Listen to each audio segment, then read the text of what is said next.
개혁주의 5대 표어 공부를 시작하도록 하겠습니다. 오늘은 첫 번째 시간으로 개혁주의 5대 표어가 교회에 주는 영적인 유익에 대해서 같이 생각하도록 하겠습니다. 로마서 11장 36절을 읽겠습니다. 이는 만물이 주에게서 나오고 주로 말미암고 주에게로 돌아감이라. 그에게 영광이 세세에 있을지어다.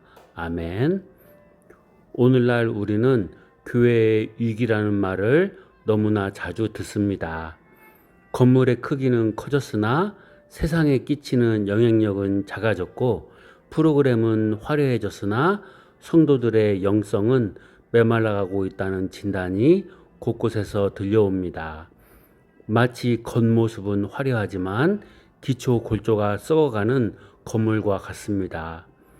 폭풍우가 몰아칠 때 항해사가 가장 먼저 확인해야 할 것은 최신식 인테리어가 아니라 배의 키와 나침판입니다. 우리 신앙의 항로가 흔들리는 이때 우리가 다시 붙잡아야 할 나침판은 바로 16세기 종교개혁자들이 생명을 걸고 지켜냈던 5대 솔라입니다. 개혁된 교회는 항상 개혁되어야 한다는 말은 새로운 것을 끊임없이 발명하라는 뜻이 아닙니다. 끊임없이 본질로 돌아가라는 뜻입니다. 오늘 이 5가지 기둥이 어떻게 우리 개인의 삶과 교회를 다시 살려내는지 함께 은혜를 나누고자 합니다. 첫째, 오직 성경입니다. 종교개혁 당시 성경은 라틴어로 되어 있어 일반 성도들은 읽을 수조차 없었습니다. 사제들의 말이 곧 법이었습니다. 루터는 교황의 말보다, 전통보다 하나님의 말씀이 더 높은 권위임을 선포했습니다. 한 항해사가 밤바다를 항해하다가 멀리서 빛을 발견했습니다. 그는 무전으로 충돌 위험이 있으니 경로를 10도 북쪽으로 변경하라고 요청했습니다. 상대방에게서 답이 왔습니다. 그쪽이 10도 남쪽으로 변경하십시오. 항해사는 화가 나서 다시 말했습니다. 나는 해군 제독이다. 당장 경로를 바꿔라. 그러자 상대방의 대답이 들려왔습니다. 나는 등대지기입니다. 선택은 당신의 몫입니다. 우리 인생과 교회가 등대인 하나님의 말씀을 무시하고 내 경험과 직함, 세상의 유행을 따라 경로를 결정하면 반드시 파산합니다. 오직 성경은 교회의 영적 체질을 바꾸는 유일한 길입니다. 설교자의 주관적인 철학이 아니라 하나님의 말씀이 강단에서 선포될 때 성도들은 비로소 세상을 이길 힘을 얻습니다. 여러분의 삶의 최종 결정권자가 여러분의 기분이나 여론이 아니라 오직 성경이 되기를 소망합니다. 둘째, 오직 은혜입니다. 우리는 기브 앤 테이크에 익숙한 세상을 삽니다. 내가 이만큼 했으니 당연히 이 대가를 받아야 한다는 사고방식이 교회 안에까지 침투해 왔습니다. 그러나 구원은 철저히 하나님의 일방적인 선물입니다. 어느 아버지가 아들에게 귀한 보물을 물려주었습니다. 아들은 그 보물이 너무 귀해 보여서 자기가 번 푼돈 몇 푼을 보태며 아버지, 제가 이 보물값의 일부라도 보태겠습니다. 라고 말합니다. 아버지는 웃으며 말할 것입니다. 얘야, 네가 가진 돈 전부를 합쳐도 이 보물의 먼지 하나 값도 안 된단다. 이건 그냥 너를 사랑하기 때문에 주는 선물이야. 오직 은혜를 깨달은 교회는 공로주의가 사라집니다. 내가 이만큼 헌금했는데, 내가 이만큼 봉사했는데 왜 나를 알아주지 않나라는 서운함은 은혜를 잊었을 때 생깁니다. 은혜가 흐르는 교회는 정죄가 없습니다. 나 같은 죄인을 살리신 그 은혜가 옆에 있는 지체에게도 임했음을 알기에 비판 대신 눈물을, 정죄 대신 손을 내미는 공동체가 됩니다. 세 번째, 오직 믿음입니다. 오직 믿음은 우리가 의롭게 되는 근거가 나의 행위에 있지 않고 오직 믿음에 있음을 말합니다. 찰스 스펄전 목사님은 우리의 믿음은 구원하는 것이 아니라 구원하시는 그리스도를 붙잡는 손일 뿐이라고 말했습니다. 낭떠러지에서 생명줄을 잡고 있는 사람을 보십시오. 그를 구원하는 것은 그 사람의 붙잡는 힘이 아니라 위에서 그 줄을 당기는 구조대원의 힘인 것입니다. 내가 줄을 얼마나 세게 잡았느냐가 아니라 그 줄이 얼마나 튼튼하냐, 이것이 중요합니다. 많은 성도가 내가 어제 죄를 지어서 오늘 구원이 취소되면 어떡하지? 라는 불안 속에 삽니다.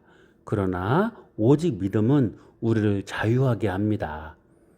우리의 감정은 날마다 요동치지만 그리스도의 완성된 공로는 영원 불변하기 때문입니다. 이 영적 확신을 가진 성도들이 모일 때 교회는 두려움에 떠는 종들의 집합소가 아니라 기쁨으로 헌신하는 아들들의 잔치자리가 됩니다. 네 번째, 오직 그리스도입니다. 현대 교회는 마치 그리스도 없는 기독교를 지향하는 듯 보일 때가 있습니다. 심리학으로 위로하고 경영학으로 조직을 관리하며 엔터테인먼트로 사람들을 즐겁게 합니다. 그러나 교회의 생명은 오직 중보자 되신 예수 그리스도께만 있습니다. 어느 유명한 화가가 성화를 그렸습니다. 최후의 만찬 장면이었는데 한 친구가 그림을 보더니 와, 저기 그려진 은잔이 너무나 정교하고 아름답다라고 감탄했습니다. 그러자 화가는 즉시 붓을 들어 그 은잔을 지워버렸습니다. 친구가 놀라 묻자 화가는 대답했습니다. 내 그림에서 그리스도보다 더 주목받는 것이 있다면 그것이 무엇이든 지워버려야 하네. 교회의 모든 사역과 영광은 오직 예수님께만 집중되어야 합니다. 목회자의 카리스마가 그리스도를 가리고 있지는 않습니까? 화려한 찬양의 선율이 그리스도를 가리고 있지는 않습니까? 오직 그리스도만이 머리가 되실 때 우리 모두는 그분의 지체로서 질서 있게 연합하며 세상이 감당치 못할 거룩한 능력을 회복하게 됩니다. 다섯 번째, 오직 하나님께 영광입니다. 마지막 표어는 앞선 네 가지 모든 원리의 목적지입니다. 교회가 존재하는 이유는 인간의 자아 실현이나 행복 추구가 아닙니다. 요한 세바스찬 바흐는 자신의 모든 악보 마지막에 SDG라는 글자를 새겼습니다. 그는 음악을 만드는 목적이 사람들의 박수를 받기 위함이 아니라 오직 하나님의 영광을 위한 것임을 잊지 않았습니다. 우리의 질문은 바뀌어야 합니다. 어떻게 하면 우리 교회가 부흥할까가 아니라 어떻게 하면 우리 교회를 통해 하나님의 영광이 받으실까가 되어야 합니다. 성도 여러분, 여러분의 직장 생활은 하나님의 영광을 위한 예배입니까?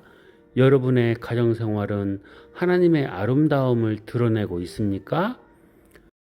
우리의 삶의 현장에서 하나님의 이름을 높여드릴 때 교회는 비로소 담장 넘어 세상을 변화시키는 거룩한 군대가 됩니다. 오늘 본문 로마서 11장 36절은 선포합니다. 이는 만물이 주에게서 나오고 주로 말미암고 주에게로 돌아갑니다. 우리의 구원도 교회의 부흥도 우리의 인생도 시작은 하나님의 은혜였고 과정은 하나님의 말씀과 그리스도를 향한 믿음이며 그 끝은 오직 하나님의 영광이어야 합니다. 오늘 우리가 나눈 이 5대 표어는 낡은 도서관에 보관된 유물이 아닙니다. 무너진 우리의 신앙 성벽을 다시 쌓을 설계도입니다. 성경의 권위를 회복하십시오. 은혜의 감격을 되찾으십시오. 믿음의 확신 가운데 거하십시오. 그리스도만을 머리로 삼으십시오.